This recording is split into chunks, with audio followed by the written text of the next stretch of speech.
NFC champion, AFC champion. Okay. Super Bowl matchup. Who's going to take it home? You take it away. Okay. AFC, I got the Chiefs. NFC, I got San Francisco. Rematch. Who wants a rematch? Round two. More importantly, who wants to root for a rematch? Fight. Why are you rooting for that? Because San Francisco gets their revenge. I think San Francisco finally gets it done this year.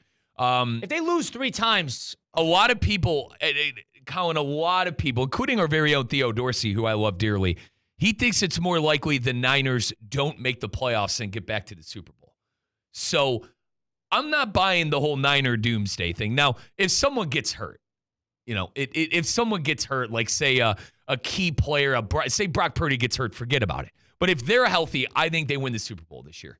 Health, I think, is a big problem with them due to the age of a lot of guys. Like in that Bosa team. has been hurt in the past too. So, but give me San Francisco. I'm doing a rematch. I'm very boring. I think the Chiefs get back. I think San Francisco gets back, and I think San Francisco wins the Super Bowl. So, on the flip side of things, I do not think we will ever see a matchup like this ever again, but this is the matchup I'm going to go with. My NFC champion, the aforementioned Detroit Lions. Wow. I like the Lions. They're the only playoff team, that blatantly improved on all fronts. The Lions had 2 or 3 things to address coming out of last season. 1, they needed to get older. They had a lot of rookies playing a lot of snaps for them, and they figured that out. Another year older. I'll mix that in with health. Jameson Williams needed to be healthy. Jahmyr Gibbs was a little banged up early in the early onset of the year. He needed to get healthy. I think that needs to figure out. Another thing, their secondary wasn't very good. What'd they do? They go to the draft. They get 2 guys in the secondary now. I believe they got Terry and Arnold from Alabama. I mean, the secondary was terrible. It was terrible, and they tremendously improved it through the draft. And they got Brian Branch, has a second-year guy from Alabama as well. That secondary is going to be better. We know how good their linebackers and edge rushers are. Then what they did is they bolstered up and got Zeitler, the right guard, to bolster that offensive line even more. They did everything right. Another year of Laporta. That team, if all health stands and they're healthy. Can I play devil's advocate real quick for you and the Lions? What happens if Dan Campbell tries to be the WWE personality that he tries to do? You don't think he learned from that last year? Colin, I think he did. Hang on. I'm not saying he's not going to be that because he's very proud. They are who we thought they were. Did you see his Applebee's commercial? It was quite funny. Colin, he'll never change. He'll never change, buddy. I think he is another guy who is obsessed with improvement. And because of that, I think that as a coach, he will learn from the mistakes of overdoing the 4th downs, using his challenges early, stuff that normal coaches don't do. I don't think he's going to die on that hill. And on addition to that, I think they're wildly talented. They're returning their coaching staff. Sign me up for the Detroit Lions in 2024. AFC title. This is an interesting one. I think they were in line to make a run, and I didn't have them as one of my division winners, so I'm just going to have them go on a run. I'm going to go with the Bengals on this. Wow. And is their defense good enough? I think they got enough guys to get through, but what's going to happen for me and what I think the Bengals offense needs to go on a run a la Joe Flacco in 2012. No, the defense was a little better back then. But the point is, Ray Lewis on that I'm defense. alluding to my MVP pick a little bit, which we'll get in a little later. I think that all cylinders are going to click at the right time, and they have a bunch of winners on that team. And they have a bunch of guys who know how to win, and especially a quarterback who is the only one, seemingly, who is unfazed by Patrick Mahomes. Because of that, I'm going to go with the Bengals on this one coming out of the AFC. My Super Bowl champion, I'm taking the Lions, like I said before. I think the Lions will take it to them. Give me the Lions. Mike Jones, I know he's in the office. Yes. Or partnership coordinator. He's a happy man. And good friend. Lions. Give me them as my Super Bowl champion. Dude. Call it, cut it, seal it, put it up on the wall. I'm going to go with the Lions. The city of Detroit will burn down. Needs it. If that happens. They need it. And I think the NFL needs a story like that. I think I'm a little over the Chiefs. I'm a little over the Niners. I think I'm a little over the Bills. NFL needs We're over the Bills blowing it, right? The NFL needs the Jaguars, the Jets, the Bengals, the Lions, They need the Eagles. That's what the NFL needs. That's what I'm going to go with. I have a gut feeling about it. We have a lot. I got to say, and I'll get C-Cat's opinion on this too at 5, Colin. We have a lot of Viking fans in this chat right now on YouTube. The Vikings are doing Are they going after you for saying the Vikings They're coming after me. Jonas says, Vikes all the way. My guy Sam Darnold going to lead us to the Super Bowl. And then we have like 3 chats before this talking about the Vikings. What's going on, man? Must be a couple Sam Darnold, Colin, Sam Darnold, over under 6 wins. Over under 6 wins for the Vikings. So what's your biggest problem with the Vikings? Let's get that. The quarterback. Sam Darnold, are you kidding me?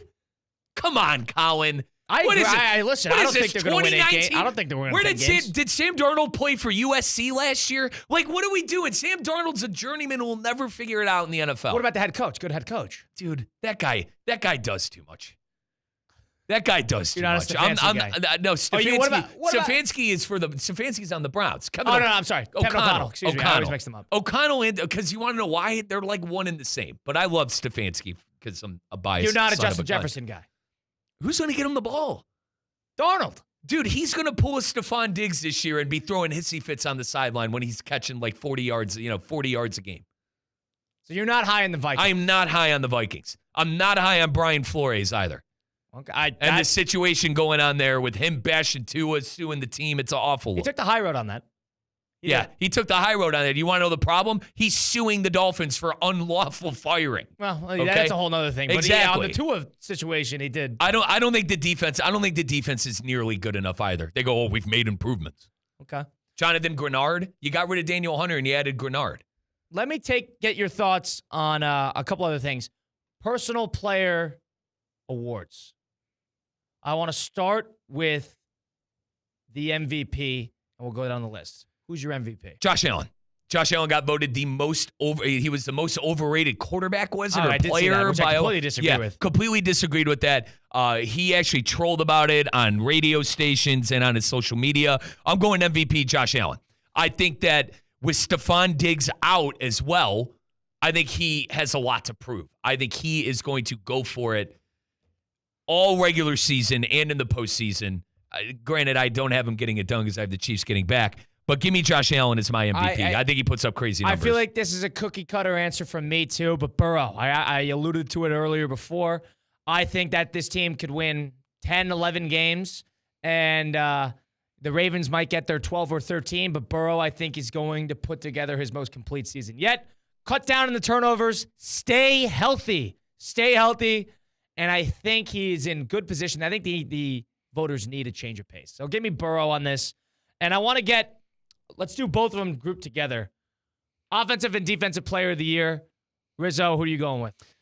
Offensive player of the year, give me Tua.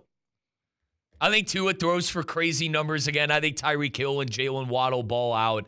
I think Tua will win offensive player of the year. And then I'm biased. The back-to-back, baby! Player of the year, Myles Garrett. Take that, C-Cat! Ratbird! Give me Myles Garrett. End of the mic, please. Take that, you Ratbird! All right. Offensive player of the year. I'm surprised he wasn't as much consideration.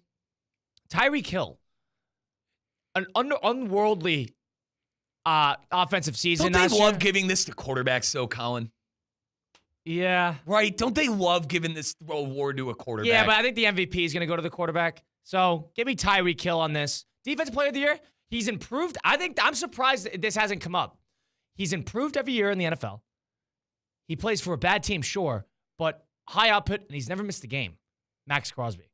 Okay. Hey, dude, if you're 14 and a half sacks last year. If you truly think that, go on Hard Rock Bet and make that bet right now. You're probably getting crazy odds, right? You're probably getting insane odds on Hard Rock Bet for Crosby.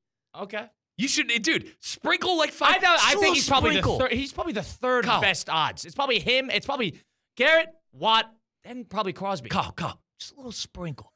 Well, Salt Bay, if you're watching me on YouTube. Yeah, I did. 4 years ago. It's a little sprinkle. 4 years ago. Yeah. I've never seen him. I just know the. All right. Here's the interesting part. I think I know where you're going to go with this. Offensive Rookie of the Year, Defensive Rookie of the Year. Of course, that's Mike Rizzo, Colin Russo, Russo and Rizzo here live on ESPN 106.3. Offensive Rookie of the Year, let's start there. What say you? I got to go Caleb Williams. I think I might have screamed at C-Cat and called him a rat bird because he roots for the Ravens, but I think he'd agree with me. I'm a Caleb guy, too. I'm taking devil's advocate on this one. You know who I think's going to do it? Who? And it's weird because he's sort of slipped. I mean, people like him, but he slipped through the cracks in terms of the conversation because he's quiet. Marvin Harrison Jr. Oh, wow. Maserati Marv, my guy. That's your guy. Think about it. Nobody said a word about him because he keeps to himself. He understands how to be a pro. Well, you want to know the problem right now is that, like, apparently they're not selling his jersey. Yeah, like that's... I know the Fanatics thing's its whole thing. But in terms of the on-field stuff, he's going to do exactly what he could eclipse 80 receptions and 1,000 yards. If he does that, Caleb has a couple iffy games. They might throw it to him. It's impressive to have 1,000 yards as a receiver. Give me Maserati Marvin. Marvin Harrison Jr. is my offensive rookie of the year. Defensive rookie of the year. I'm going to stay on this one. We mentioned Aaron Donald losing earlier and the impact that's going to have on the Rams. Jared Verse, the guy they got out of Florida State. Took mine. Did I take yours? Yeah, it's so okay. we're on the same We're on the same McVay's wavelength. going to get a lot of it a pass rusher. They're expecting a lot of him. The team's going to be good. And if he is adequately effective as a pass rusher, I think it's going to be pretty lopsided if he has a little bit of stats to back it up. Raheem, they lost their defensive coordinator. Yes. He's now the head coach for the Atlanta Falcons, Raheem Morris. But I'm going with Verse as well.